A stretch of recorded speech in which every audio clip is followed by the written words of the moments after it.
So ಈ incident ಆಗೋದು ಒಂದು ಕಾಲೇಜಲ್ಲಿ. ಇದು ನನ್ನ ಫ್ರೆಂಡ್ ಲೈಫಲ್ಲಿ ಆಗಿರೋ ಇನ್ಸಿಡೆಂಟ್. ಇದು ಈ ಕಾಲೇಜಲ್ಲಿ ಲೊಕೇಟ್ ಆಗಿದೆ ಅಂದರೆ ಒಂದು ವೆಸ್ಟ್ ಕರ್ನಾಟಕ ಸೈಡ್ ಅಂತ ಅಂದ್ಕೊಳ್ಳಿ. ಸೊ ಈ ಕಾಲೇಜಲ್ಲಿ ನಮ್ಮ ಫ್ರೆಂಡ್ ಓದ್ಬಿಟ್ಟು ಅಲ್ಲೇ ಲೆಕ್ಚರ್ ಆಗಿರ್ತಾನೆ. ಸೊ ಇವನು ಆಬ್ವಿಯಸ್ಲಿ ಲೆಕ್ಚರ್ ಆದಾಗ ಎಲ್ಲ ಸ್ಟೂಡೆಂಟ್ಸು ನಿಮ್ಗೆ ಗೊತ್ತಿರುತ್ತೆ. ಇವನು ಒಂದು ಅಬ್ಸರ್ವ್ ಮಾಡ್ತಾನೆ. ಅದು ಮೀನ್ಸ್ ಲೈಕ್ ಇವನೊಂದು ಎಕ್ಸಾಮ್ ಇನ್ವಿಸಿಲೇಟರ್ ಆಗಿದ್ದಾಗ ಒಂದು ಗ್ಯಾಂಗ್, ಸೊ ಇವನಿಗೆ ಗೊತ್ತಿರೋ ಗ್ಯಾಂಗು ಮುಂದೆ ಎಕ್ಸಾಮ್ ಬರೀತಾರಲ್ಲ, ಮೀನ್ಸ್ ಗೊತ್ತಿರೋ ಗ್ಯಾಂಗ್ ಅಂದರೆ ಒಂದು ಜೂನಿಯರ್ ಗ್ಯಾಂಗ್. ಸೊ ಎಕ್ಸಾಮ್ ಬರೀತಾರಲ್ಲ, ಇವನು ತುಂಬ ದಿನದಿಂದ ಅಬ್ಸರ್ವ್ ಮಾಡ್ತಾ ಇರ್ತಾನೆ. ಬಟ್ ಇವನಿಗೆ ಏನಾಗಿದೆ, ಮೀನ್ಸ್ ಆ ಗ್ಯಾಂಗಿಗೆ ಏನಾಗಿದೆ ಅಂತ ನಿಜವಾಗ್ಲೂ ಗೊತ್ತಾಗ್ತಿರಲ್ಲ. ಒಂದಿನ ಏನಾಗುತ್ತೆ ಅಂದರೆ ಮೀನ್ಸ್ ಇವನು ಕಿವಿಗೆ ಬೀಳೋದು, ಇದು ಅನ್ಅಫಿಷಿಯಲ್ ಅಂದ್ಕೊಳ್ಳಿ. ಅಫಿಷಿಯಲ್ ಆಗಿಬಿಟ್ಟು ಆ ಕಾಲೇಜವರು ಈ ಸ್ಟೋರಿ ಮೀನ್ಸ್ ಇನ್ಸಿಡೆಂಟ್ ಏನಾಗಿದೆ ಅಂತ ಯಾವ ಸ್ಟೂಡೆಂಟ್ಸ್ಗೂ ಹೇಳಿಲ್ಲ, ಮೀನ್ಸ್ ಯಾವ ನ್ಯೂಸ್ ಚಾನಲ್ಲು ಬಂದಿಲ್ಲ. ಸೊ ಈ ಥರ ಆಗಿದೆ ಅಂತ ಅಂದ್ಬಿಟ್ಟು ನೀವು ಅನ್ಅಫಿಷಿಯಲಾಗಿ ಬಂದಿದೆ. ಸೊ ಅದನ್ನು ನಿಮ್ಗೆ ಇವತ್ತು ಹೇಳ್ತಾ ಬರ್ತೀನಿ.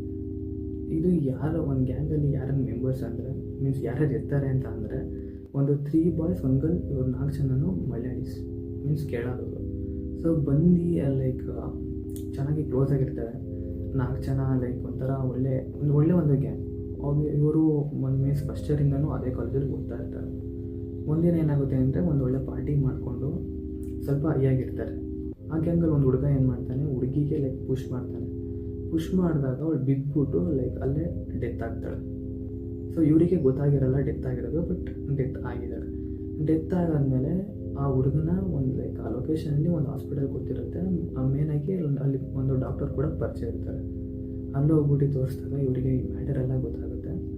ಆವಾಗ ಇವರು 3 ಜನ ಏನು ಮಾಡ್ತಾರೆ ಅಂದರೆ ಮೀನ್ಸ್ ಅಲ್ಲಿ ಅವ್ರ ಫ್ರೆಂಡ್ಸ್ಗೆ ಅವರು ಏನು ಮಾಡ್ತಾರೆ ಅಂದರೆ ಈ ಬಾಡಿನ ಲೈಕ್ ಡಿಸ್ಪೋಸಲ್ ಮಾಡ್ಕೊಳ್ಳೋಣ ಅಂತ ಇವರೇ ಡಿಸೈಡ್ ಮಾಡ್ತಾರೆ without informing their parents. Like lectures ಕಾಲೇಜಿಗೆ ಇನ್ಫಾರ್ಮ್ ಮಾಡಲ್ಲ, ಯಾರಿಗೂ ಇಲ್ಲ. ಲೈಕ್ ಬಾಡಿನ ಡಿಸ್ಪೋಸಲ್ ಮಾಡ್ತಾರೆ. ಸೊ ಈಗ ಒಂದು ಈ ಥರ ಇನ್ಸಿಡೆಂಟ್ ಎಲ್ಲ ಆಗ್ಬಿಟ್ಟು ಮೋರ್ ದೆನ್ ವೀಕ್ ಆಗಿದೆ. ಕಾಲೇಜಿಗೆ ಹೇಳಿಲ್ಲ ಇನ್ನು, ಮತ್ತು ಅವ್ರ ಪೇರೆಂಟ್ಸಿಗೆ ಹೇಳಿಲ್ಲ, ಮತ್ತು ಯಾರಿಗೂ ಗೊತ್ತಿಲ್ಲ. ಇವ್ರು 3 ಜನ ಬಿಟ್ಟರೆ ಯಾರಿಗೂ ಗೊತ್ತಿಲ್ಲ.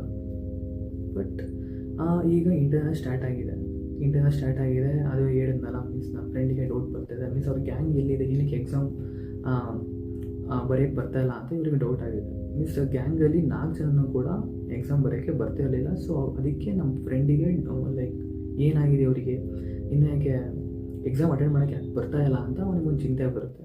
ಸೊ ಇವನಿಗೆ ಅದೆಲ್ಲ ಗೊತ್ತಾದಮೇಲೆ ಅನ್ಅಫಿಷಿಯಲ್ ಆಗಿ ಈ ಮ್ಯಾಟರ್ ಕೂಡ ಇವನಿಗೆ ಗೊತ್ತಾಗುತ್ತೆ.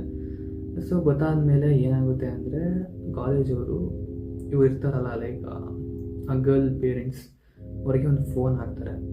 ಇವರು ಯಾವ ಥರ ಅಂದರೆ ಈ ಗರ್ಲ್ ಫ್ರೆಂಡ್ಸ್ ಇರೋದು ಒಂದು ಫಾರಿನ್ ಕಂಟ್ರಿಯಲ್ಲಿ. ಸೊ ಇವರು ಅವರ ಅಜ್ಜಿ ತಾತ ಮೀನ್ಸ್ ಅವ್ರ ಮನೆಯಿಂದ ಲೈಕ್ ಅವ್ರ ಮನೇಲಿ ಸ್ಟೇ ಆಗಿರೋದು. ಸೊ ಇಲ್ಲಿ ಮೀನ್ಸ್ ಒಂದು ವೆಸ್ಟ್ ಸೈಡ್ ಲೈಕ್ ಈ ಕಾಲೇಜಿಗೆ ಬಂದ್ಬಿಟ್ಟು ಓದ್ತಾಯಿದ್ರು.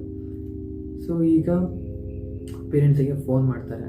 ಪೇರೆಂಟ್ಸ್ಗೆ ಫೋನ್ ಮಾಡಾದ್ಮೇಲೆ ಇದೆಲ್ಲ ಹೇಳ್ತಾರೆ, ಈ ಥರ ಆಗಿದೆ, ಏನು ಮಾಡೋದು ಅಂತ ಕೇಳ್ತಾರೆ. ಸೊ ಇವರು ಪೇರೆಂಟ್ಸ್ ಏನು ಹೇಳ್ತಾರೆ ಅಂದರೆ ಈಗ ಬಾಡಿ ಇದೆಯಾ ಇಲ್ವಾ ಅಂತ ಕೇಳ್ತಾರೆ. ಅದು ಕೂಡ ಹೇಳ್ತಾರೆ ಆಲ್ರೆಡಿ ಡಿಸ್ಪೋಸಲ್ ಆಗಿದೆ ಅಂತ. ಆಯಿತು ಬಿಡಿ, ನೀವೇ ಡಿಸ್ಪೋಸಲ್ ಮಾಡಿದ್ದಾರಲ್ಲ, ಏನು ತೊಂದರೆ ಇಲ್ಲ ಅಂತ ಅಂದ್ಬಿಟ್ಟು ಆ ಪೇರೆಂಟ್ಸು ಫೋನ್ನ ಕಟ್ ಮಾಡಿ ಕೂಲಾಗಿ ಲೈಕ್ ಅದವ್ರ ಮಗಳು ಲೈಕ್ ಅವ್ರ ಮಗಳು ನಮ್ಗೆ ಗೊತ್ತೇ ಇಲ್ಲ, ಮೀನ್ಸ್ ಆ ಪೇರೆಂಟ್ಸ್ಗೆ ಅವ್ರ ಚೈಲ್ಡ್ ಯಾರು ಅಂತಲೇ ಗೊತ್ತಿಲ್ಲ ಅದರ ಟ್ರೀಟ್ ಮಾಡ್ತಾರೆ. ಸೊ ಈ ಥರ ಇನ್ಸಿಡೆಂಟು ರಿಯಲ್ ಲೈಫಲ್ಲಿ ನಿಮಗೆ ಲೈಕ್ ನಾನೇ ಸ್ಟೋರಿ ಡೆವಲಪ್ ಮಾಡ್ತಿದ್ದೀನಿ, ಯಾವುದೋ ಫಿಲಮ್ ಸ್ಟೋರಿ ಹೇಳ್ತಿದ್ದೀನಿ ಅಂತ ಅನ್ಸುತ್ತೆ. But it's not A like fake story. ಇದು ರಿಯಲ್ ಲೈಫಲ್ಲಿ ಆಗಿರೋ ಇನ್ಸಿಡೆಂಟು. ಅದು ನಮ್ಮ ಫ್ರೆಂಡ್ ಕಾಲೇಜಲ್ಲೇ ಆಗಿರೋದು.